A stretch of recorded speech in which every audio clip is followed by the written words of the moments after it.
Are you a working professional but struggling to balance the workload of your career, family, obligations, and preparing for your financial future? If so, this podcast is for you. You've spent years learning your craft, and now it's time to focus on your financial future. This podcast will teach you what you need to retire wealthy and happy. Let's dive in.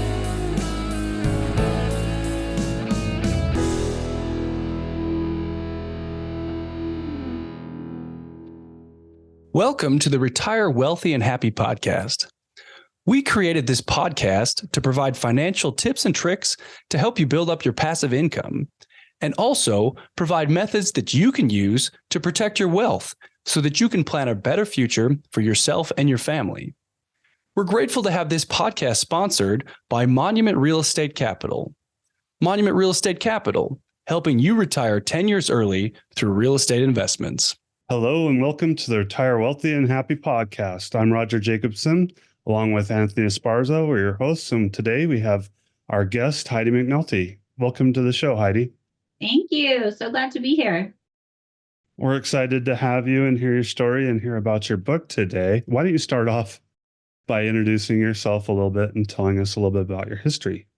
Okay. So I was born in Utah, but we moved to California when I was 7. So I did most of my growing up in Sacramento, California. And then I moved to Utah when I was 19. I got pregnant and didn't want to be distracted. And so I moved to Utah where I didn't know anyone and I could just focus on being a good mom, and started a career here. Bought a house when I was 19. I was really determined to make sure that my son had a good life, even though I got pregnant really young. I kept going to school and got my bachelor's degree in business management and my master's degree in accounting. And then opened my own staffing company in 2015 and grew that to about 30 million. And then along that time, I got married when I was about 20. I just turned 20. And had 2 more boys. So I have 3 boys, and they're a lot of fun, but they're growing up way too fast. And then I sold my company when I turned 35. I sold my staffing company and decided I was going to soft retire. Retiring to me meant I didn't have to work another day in my life if I didn't want to. But I knew I still had things I wanted to do and be passionate about, but didn't want to have to keep doing them around a, somewhat 9 to 5. I wanted to be able to do what I wanted when I wanted. And so I sold my staffing company in 2022. During that time on the side, I built up my real estate portfolio. I started in January 2012. And got up to 86 stores and was flipping about 12 to 20 homes a year by the end, and then retired. And 2 months later, my husband of 15 and a half years killed himself. He struggled with PTSD really, really bad, had multiple suicide attempts, and multiple hospitalizations. And so it was kind of one of those, we knew it would happen, but we didn't know when, and did everything we could to prevent it in the meantime. And so that was actually the same day that the interest rates were raised by the feds and the market shifted, specifically in Utah. I know some other states haven't had quite as much of a shift, but I feel like Utah's market has shifted quite a bit. And so at the time, I had 12 houses under construction or on the market, and had to kind of navigate that while grieving. And I didn't do very well at that. I definitely took time to grieve, but I wouldn't say that I responded as well as I should have to the market change, and wasn't as aggressive as I, in hindsight, could have been. But hindsight's 2020, right? So I think we're all saying that at this point in the market. So I have a book coming out March 14th. It's called Buying Time, and it's kind of about my life story, but more so a guide for young people to build wealth and work on their mental health and their value system and, the choices they make and do they align with their, their passion in life so that they can be fulfilled and wealthy and not just rich. Very cool. That's a lot. And there's a lot of questions that go in there. The first thing that I want to point out is your staffing company was not just a temporary staff, like a low level labor. It was a trades. So you had high skilled plumbers, electricians, and stuff like that, which that's extremely impressive to me. When, I look for an electrician or plumber, I'm lucky to find one or two. Yeah. And you had 400. And the labor market, we were in 5 states and there wasn't a single state that the labor market for tradespeople wasn't very tight. So we had to be, really aggressive and assertive with these tradesmen and provide a lot of great benefits so that they wanted to come work for us. Because like you said, there's a lot of temporary staffing companies that kind of do everything, but they don't do anything well. And they provide very low skill people. And so even kind of overcoming that stigma for these high end tradespeople is another battle we had to really get over with each of them. And I think you've also mentioned in the past that right when you opened the company, you also got a lawsuit. Yes. Oh, no. So the company, before that, I had opened a company in Utah. I opened their Utah location and worked for them for 5 years. And then we presented an offer to purchase the company, and they instead fired everyone and then sued us with a forged non-compete, which I was young. I didn't realize that was a thing, like that you could even sue someone with something forged. Like, who would do that? But we ended up winning in court, and they had to pay us and our lawyer fees. And so it was a fun learning experience, but very stressful. I'd say it's just one more of the many challenges that you've accepted and overcame. Yeah. I definitely think, I definitely have this view of life where like I can do anything. But God likes to challenge that and make sure I, push my limits. There's times where I'm like, okay, I'm done. I can't do it anymore. Like, please no. But you got to keep an attitude of that you can do anything and you'll get through it. We all do, I think even that's one thing through this change in the market. I feel like, I don't know if I've had to sell a lot of my portfolio. And I've lost probably $2 million in the last 18 months, just between all the flips that were on the market and then having to come up with the cash flow to float them. And it's been a lot of fun. But I look at it kind of like all the people that went bankrupt or struggled and lost so much in 2008 and 2009. And it's like they're back up at the top again, And so... Yeah. For me, I really look at it as like, okay, this is a learning experience. So I'm going to come out a better investor, a more experienced investor. I'm going to know how to ride the waves of down markets because this is my first down market. I've really only been in an upward trending market, and it's very different. I'm learning a lot the hard way, but I'm learning a lot. Yeah, I quit flipping for about 16 months. I had one that was really an ugly deal in multiple ways, and that was enough to get me out of the game for a while. Yeah, it's hard. And, I will get back in the game, but I don't know that I'll ever do 12 at a time again with a change in the market and as fast as the markets change. I feel like, people think it's such a slow thing when the market changes. And as a flipper, I would say it feels like it's overnight. It feels like there's an overnight shift that you can't respond fast enough to. And maybe that's just my inexperience talking, but it's definitely been rough to get rid of those 12 at, losing on most of them. And then on top of that, it's just, I don't know that I want to risk that much anymore. I was really go big or go home girl for a long time. And now I kind of enjoy my peace and I enjoy my home life. And I'm like, I don't want to go home empty handed. You've had quite the journey, Heidi. Can you go a little bit more in depth on the last 18 months with your real estate investing? You mentioned you had some losses, you've had some outside factors that probably affected kind of your navigating through that time.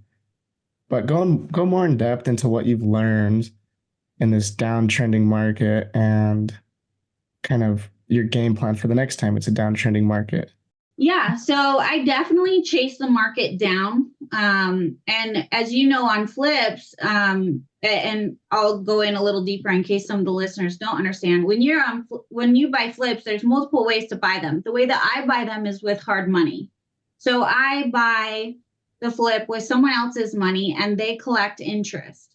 And so when the flip doesn't sell in 30 days, like it has for the last 5 years, you're paying interest on that time.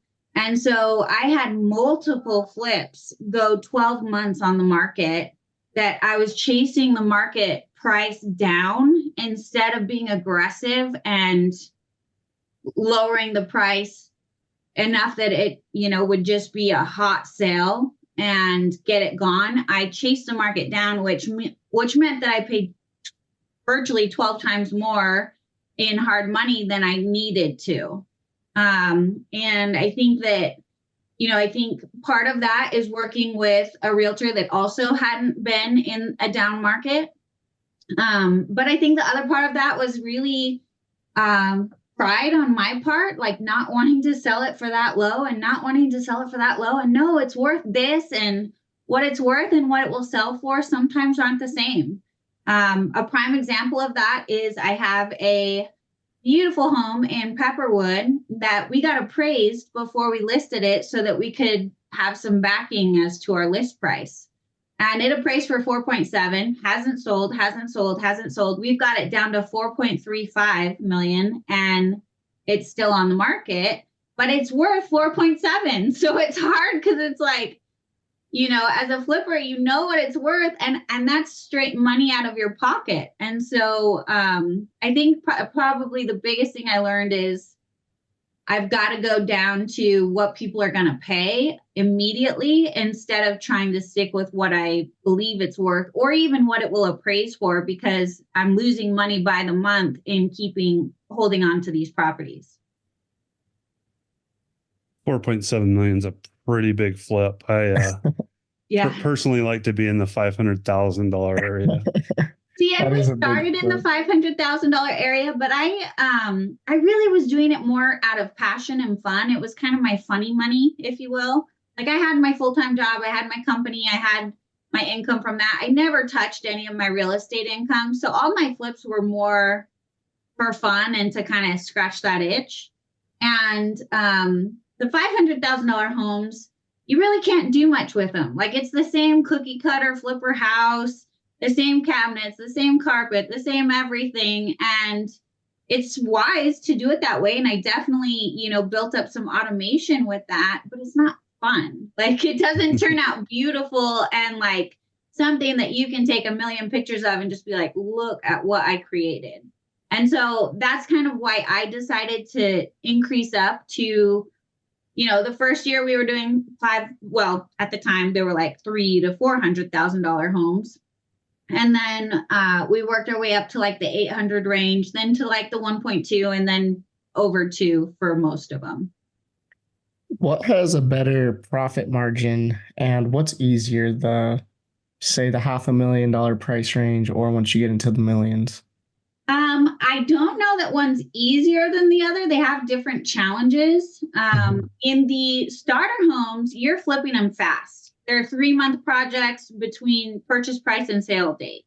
And we just rolled through them. Again, I think the problem with those is you're doing more at a time. So you've got to really juggle your manpower from project to project to keep all of them going. Another problem is it's lower price point. So you run into weird hiccups and you have to leave them, like weird things that you run into that aren't in the budget. And you just have to say like, we'll put it on the disclosure and disclose it. And it is what it is. On the higher end homes, we really can't do multiple at a time and do them well because they're 6 months to a year long project just in construction. You're talking 12,000 square feet, not 2. And so it's essentially 6 homes in each one of those. Plus the quality of work has to be so much higher. And so all those little details that in regular flips, you can just leave it, in high end flips, you can't leave anything. All right. I will say on this 4.7 one, we did leave a few things and every single buyer points them out. And I'm like, I knew that we should have fixed those things. But it's hard because it's like, it's especially hard coming from the lower end stuff where like they don't complain about anything. They're just happy to have new stuff. Right. And then you get to these high end buyers that want pristine condition of everything in the home, even though it's used. And it's like, it's that you get nitpicky buyers and you're like, okay, I should have been prepared for that. I knew better.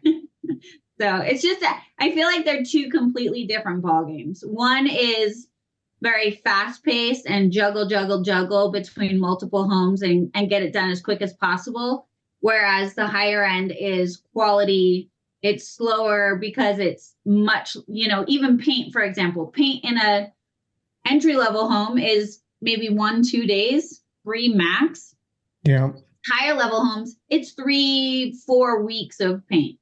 So it's just dramatically different on the time frames. And I've had paint go as long as 6 weeks. And so it's just, on these other homes, I could do the whole house in 6 weeks. So definitely a different ball game altogether. I can really relate to that because I've done high-end construction up in Deer Valley for most of my life. Oh, and cool. So it was like $5 million house average, but it was always just for a buyer. It was the owner was speccing out, this is the color, this is what I want, this is, and you just do that. And it would be like, well, not money is no issue, but pretty close. Like, yeah, one of my customers, he's like, Roger, I don't care what's cheaper. This is my personal house. And Alan Gold during that sold his property, his business. He had Biomed Realty. And he sold it for $4.1 billion. And it was like, oh, okay, well, we'll do it what you want. Yeah. However you want it. It's funny with those high-end homes because they all do that. And so they all make it very personalized. And you get in there and you're just like, this is not cute. Like, this is not a house that anyone else will want to buy, but they do it because they want it and they love black. So everything's black. Or they do it because they love zebra and there's zebra print everywhere. And you're just like, why is this a zebra house? Like, what is going on here? So there's a lot of those high-end homes that you have to kind of remodel to make them appeal to other people.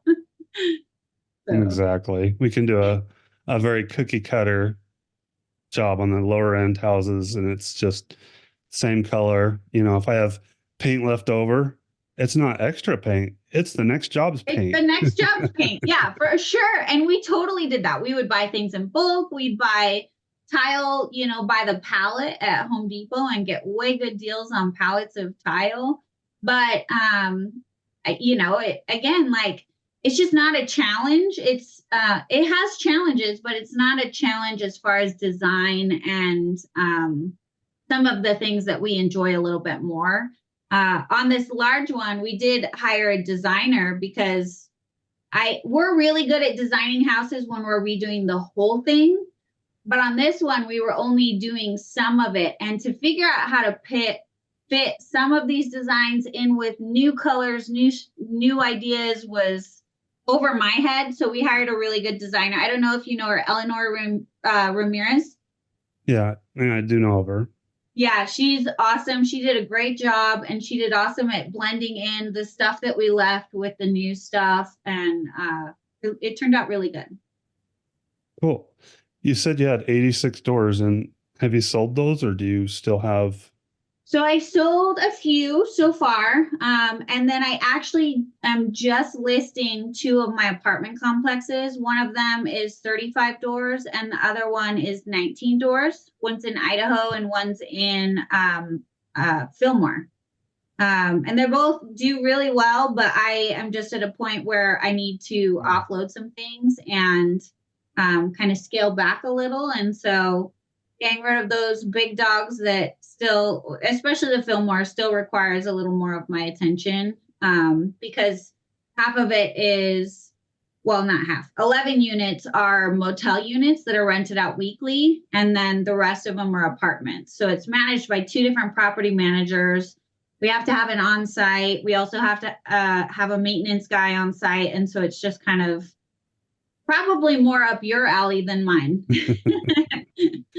Yeah, that's something we constantly do. And I think the fallacy is always just hire a property manager and set it and forget it. And it's really more, our job as an asset manager is just to run the property managers. Yeah. To hold their feet to the fire, to keep them accountable. And it's a constant battle that, if you're doing it right, really does take a lot of time. Yeah. Yeah. And I think that's where, for me, I'm kind of focused in different directions right now. And so I don't want to be working real estate as much as I was. And on those properties, I definitely have to, kind of manage the property managers a little bit more. Not the Idaho one. The Idaho one is really easy, but the Fillmore one's a little more complicated. Yeah. And that's, a good segue into your book, Buying Time. A lot of the theme in there is just to not trade your time for money, but to magnify it. Yeah. So a lot about investing and ways to get started investing. I think a lot of people, even people that come to me for coaching say, hey, I don't have any money to invest, but I really want to one day. And I think the first step is coming up with a budget so that they realize where their money's going. It's very similar to weight loss. My husband owns a gym, and the first step is documenting what you eat and knowing how much you weigh and knowing how much you need to weigh and knowing how much body fat you have. And it's the exact same with finances. You've got to know what you own, where your assets are, where your liabilities are, what your budget is, where your money's going each month. And when you know those things, it's a lot easier to adjust them. And I've done coaching and budgeting with quite a few people over the years. And I've only had one person that thought they spent $500 on fast food and they actually spent close to $500. Everyone else is over $1,000. And people just don't realize it because it's $5, $10 at a time. And it's same thing for eating. You're eating, one bite here, one bite there, and it adds up. And it equates to things that don't help you in the long run. And so if we even just create a fast food budget for half of these people, they just freed up $500 a month to invest. And if they just prep their meals at home, they wouldn't be spending money at the fast food place, and they wouldn't be overeating.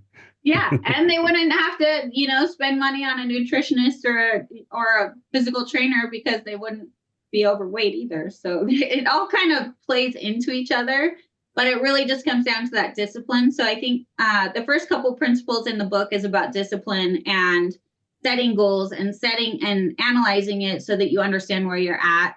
And then it works through different investments and different opportunities and different ways to invest and different ways to get into investing at low entry levels, and how to build up that savings so that you can dive into the higher entry point investments later on. Yeah. And we talked about a little bit about being more of a workbook before we started. Why don't you go into that a little bit? Yeah. So with my book, there's a lot of books out there that I think have really great information. But I don't know that or I'll speak for myself. I don't know that I learn as much from them because it's like, it talks about a point and then it moves on to the next thing, talks about a point, moves on to the next thing. And there's no real practice or implementation into my life unless I go like, this is why I have a hard time reading books, is I have to sit down and take notes and be like, okay, I need to do this. I need to do this. I create like my own little action plan when I read books. But, a lot of people listen to books in their car and they're not creating action plans, they're driving. And so for my book, I really wanted it to have an action plan so that you're not just reading a book, it actually changes your life. You actually learn things, you actually reflect on yourself and on your values and on who you are as a person, and reflect on how and where you can do better in life. And so I created end of chapter exercises that are in the book, but then there's a workbook that's sold separately with the book that has the end of chapter exercises and some extra questions. And you actually go through and fill out the workbook and do all of it in the workbook to make sure that it, that you actually learn and that you get some change in your life. Yeah, I agree with that 100%. I've read, I've listened to well over 150 books on Audible. And although they're great reinforcement, it's like 5 miles away, you're going to forget what you heard. And it might be in your subconscious a little bit, and you might go back and revisit it. But if you actually sit down and write out a goal, a thing, whether you're going to eat differently or spend your time differently learning something or whatever you're going to do, you have to set that goal and then you have to follow through. And the follow-up is where you really get the gain. Yeah. The follow-up and the action is really where your life changes. Like, some people say, oh, that book changed my life. Well, they obviously took action of what they learned. And that's the piece that I think, is, for me, I can only do that if I'm sitting down and taking notes while I'm reading. I can't listen to books in the car while I'm driving and still have it change my life. For sure. What made you write a book, Heidi? Was it just your journey through having a staffing company? And when I was younger, I used to always say, when I retire, I'm gonna teach a life class in high schools. And kind of my ultimate retirement dream was to teach a life course in high schools and have the first year be about budgeting and taxes and financial literacy. The second year be about investments and ways to invest, compound interest, things like that, retirement plans, self-directed retirement plans, helping people understand all those things at a very young age. And then the next 2 years, I wanted it to be, and I've talked about this a few different ways, maybe flip-flopping the 2 years and the 2 years, but the next 2 years talking about coping methods and ways to handle stress, ways to identify depression and identify suicidal behavior or suicidal thoughts, what to do with them, how to handle them, and really kind of develop like a school program that teaches mental health and financial literacy so that people coming out of high school are much more prepared for life. I think, sure, we learn a lot in school that, is probably important at one point or another in our life, but we don't learn things that are important in everyone's life. And I really have always been pretty passionate about wanting to change that. And so I thought maybe the first step would be to write a book and then create some content and create some, some program that I could present to schools and maybe make that happen for the younger generations. I love that. I think all educational systems is kind of lacking that. I mean, well, I think it's hard because like they're so limited in what they can teach because you've got all these parents that are like, don't teach my kids that. So we're expecting the parents to teach the kids that. But the problem is the parents don't know. They live paycheck to paycheck. They don't have retirement. They have less than $1,000 in savings. So how are we expecting them to teach something that they don't know? And so really, in my mind, the only option is for it to become mandatory in the school system so that we can see an economical change. There's, divorce. The number one cause of divorce is finances. The number one cause of child mental health is divorce. So we have this really negative spiraling cycle that in my mind all starts with financial literacy and coping methods when it comes to mental health, so that people understand how to do these things better and be happy. I think Tony Robbins always says, that life happens for us, not to us. And another thing that he says is like that it doesn't matter what happens to us. It matters what meaning we attach to it. And I think a lot of those things are not taught to kids because the parents don't know those principles. And if they don't know those principles, how are the kids supposed to, especially kids that go through hard things? Like my husband had my first husband, my late husband, I should say, that he had a very difficult childhood. And there's no way that he could transition his mind to see that as happening for him. Whereas if he was taught that in school when he was young, then maybe by the time he was, 30, 40, 50, he would have had a better mindset about it. Yeah.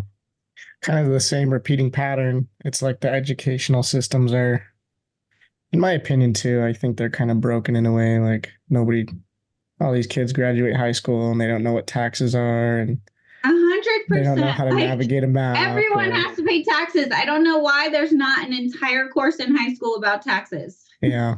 No, nobody understands all of taxes. Let's be honest. Well, even just like a general explanation of it. Like, I can't tell you how many people say like, oh, I make too much. I get too much taxes. And it's like, okay, right. If they understood the way the tax brackets worked and how you got taxed this much in this bracket, and then the next, as you escalate, I just think there's so much about taxes that people could understand better, and tax deductions, like understanding how to set up their own companies instead of just being a 1099 employee and claiming all their income because they didn't know how to deduct expenses. How many expenses could be deducted that they don't even know about? Absolutely. The system. Yeah. The system's broken.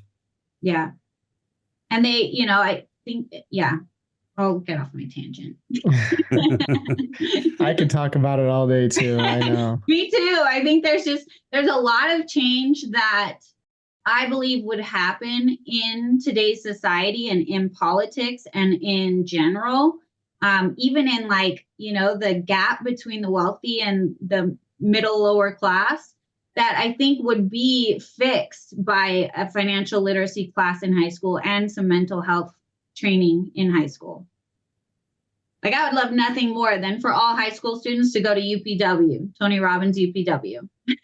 I think even that would be a great introduction at a very young age for kids to learn, what it is. And Tony does have a teen program, but it's a teen ambassador program. So it's all the kids that already have great, like my son went and it was amazing, but it's all the kids that already have parents learning about Tony Robbins.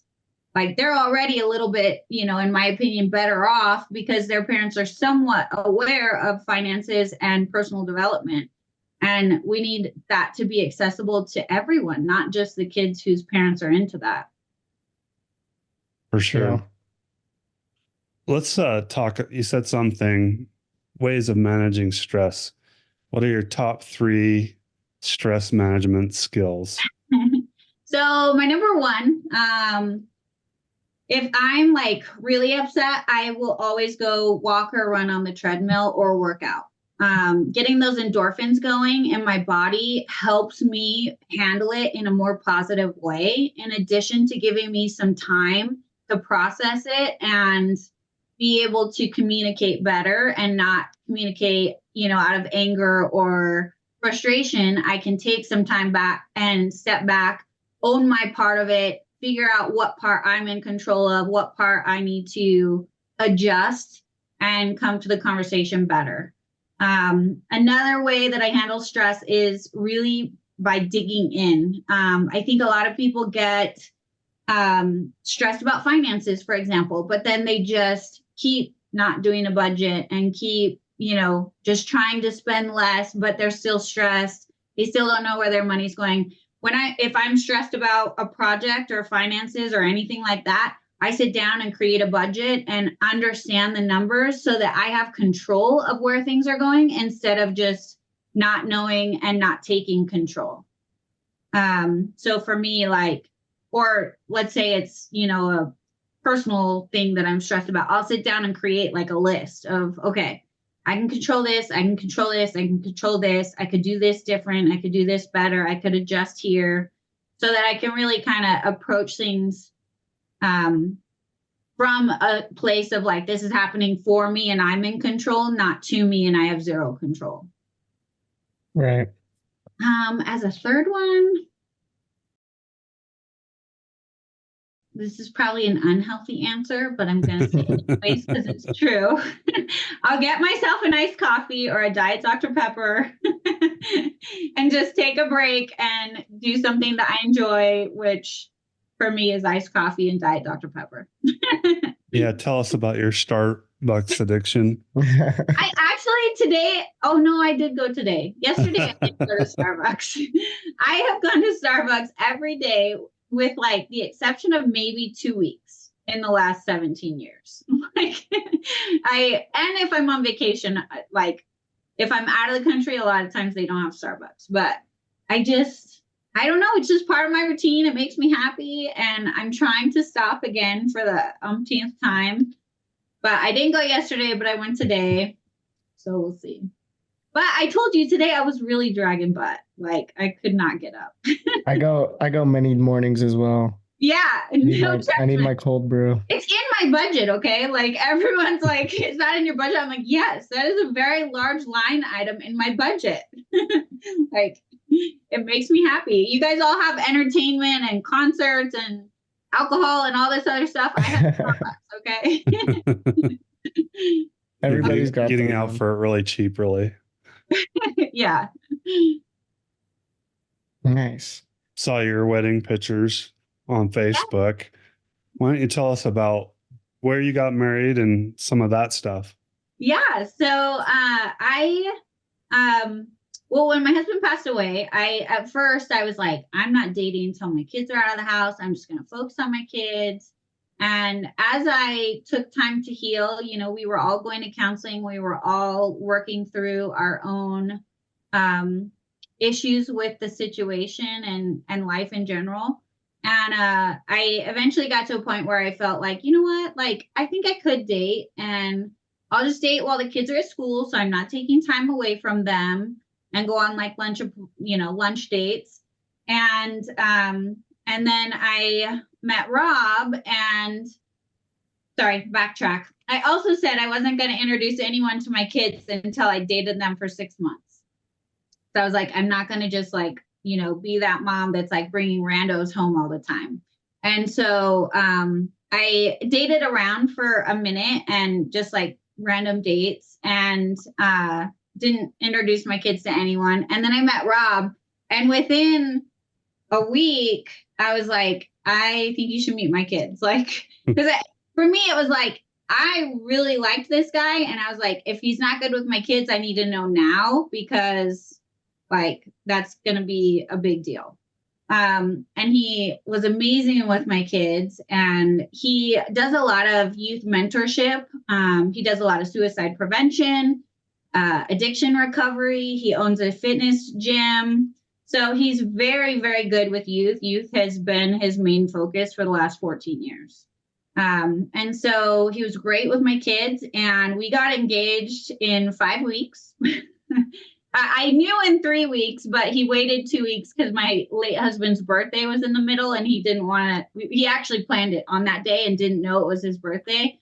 And then I told him like the day before, I was like, oh, it's his birthday. And he was like, shit, I can't propose to you on your husband's birthday. Like, I don't think that'll go over very well with your kids. So we waited a little bit longer and then he moved in with us at about 4 weeks. So we just moved really fast, but like we knew it was the most amazing connection I've ever had. I definitely loved my late husband, but I think we had a lot of struggles and Rob has done a lot of personal development work. He's done a lot of the mind work that it takes to be a happy, healthy person and come to the relationship a whole person, which I feel I've done as well. And so we really don't need each other for anything. It's just such a nice complement to, our time together. And we ended up getting married. So Rob's a direct descendant of William Wallace, the main character that Mel Gibson plays in Braveheart. And so we got married at the top of the William Wallace Castle in Scotland.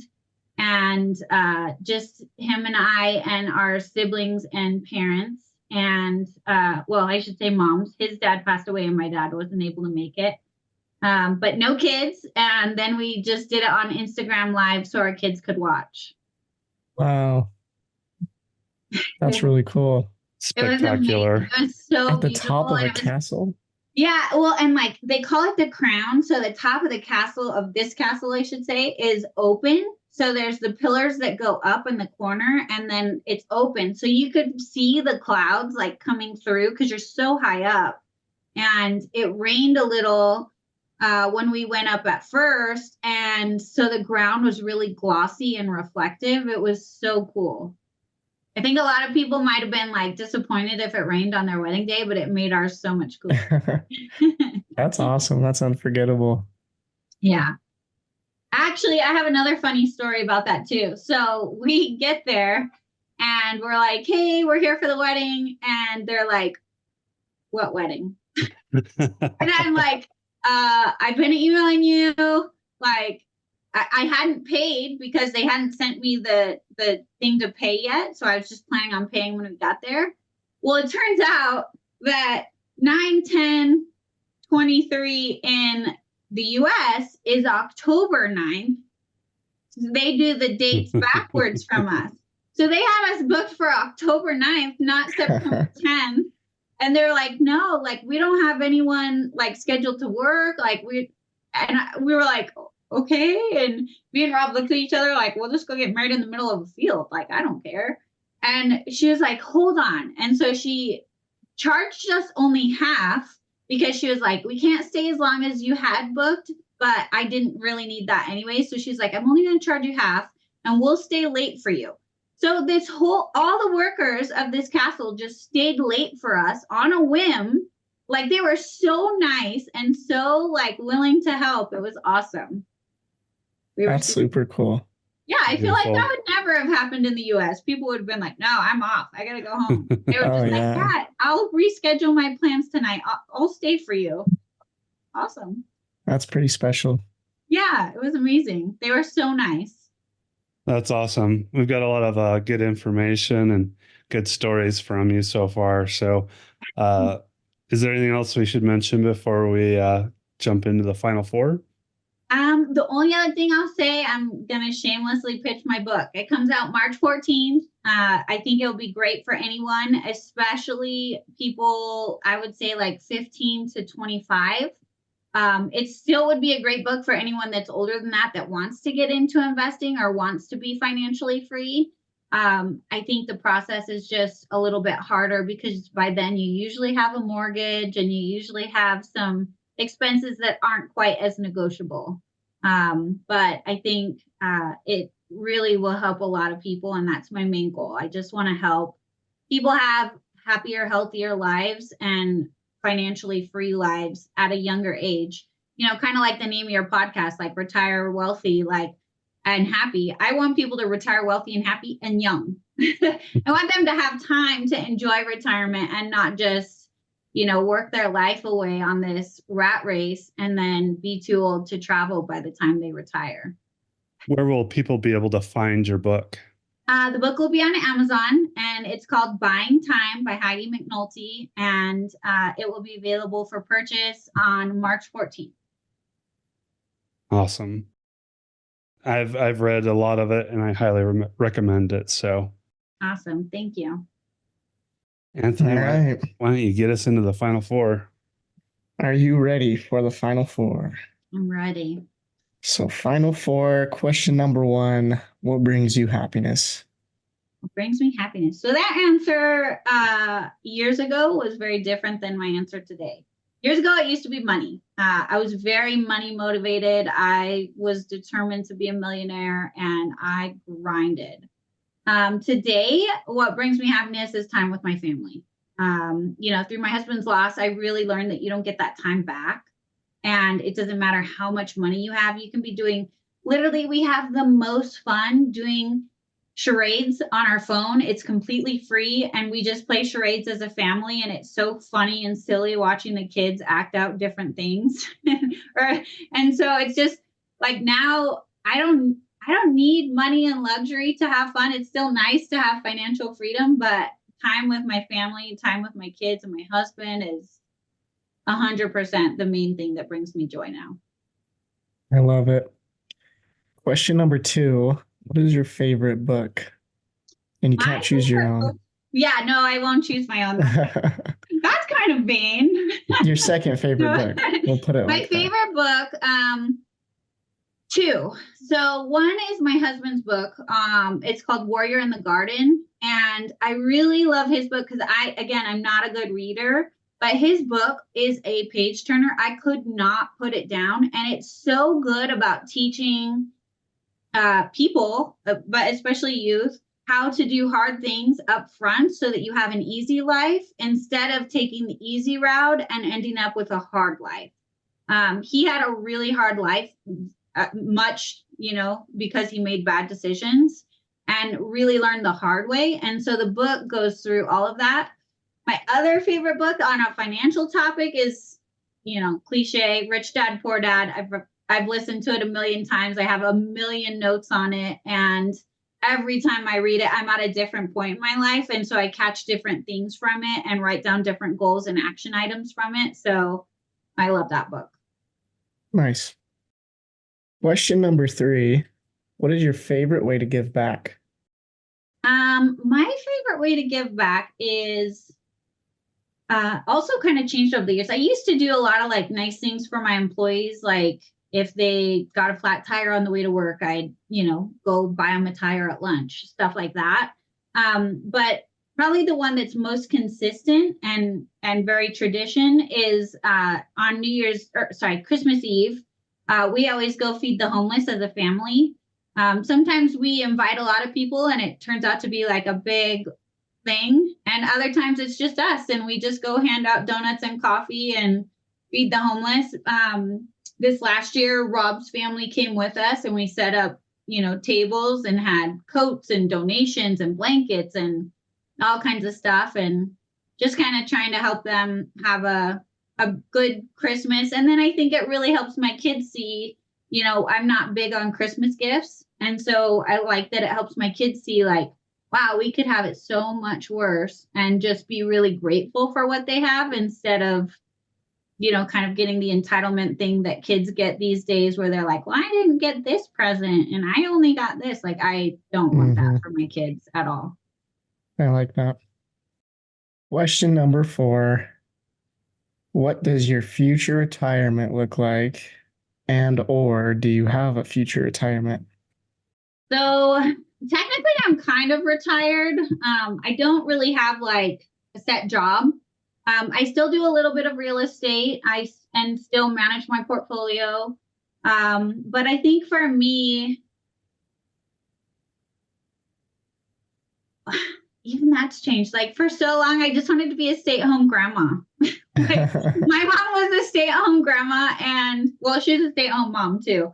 But she helped me so much getting started in my career, watching my kids. I always knew they were safe and taken care of. So I'm not going to cross that one off the list yet. I still kind of want to be a stay-at-home grandma. Nice. And travel. I love it.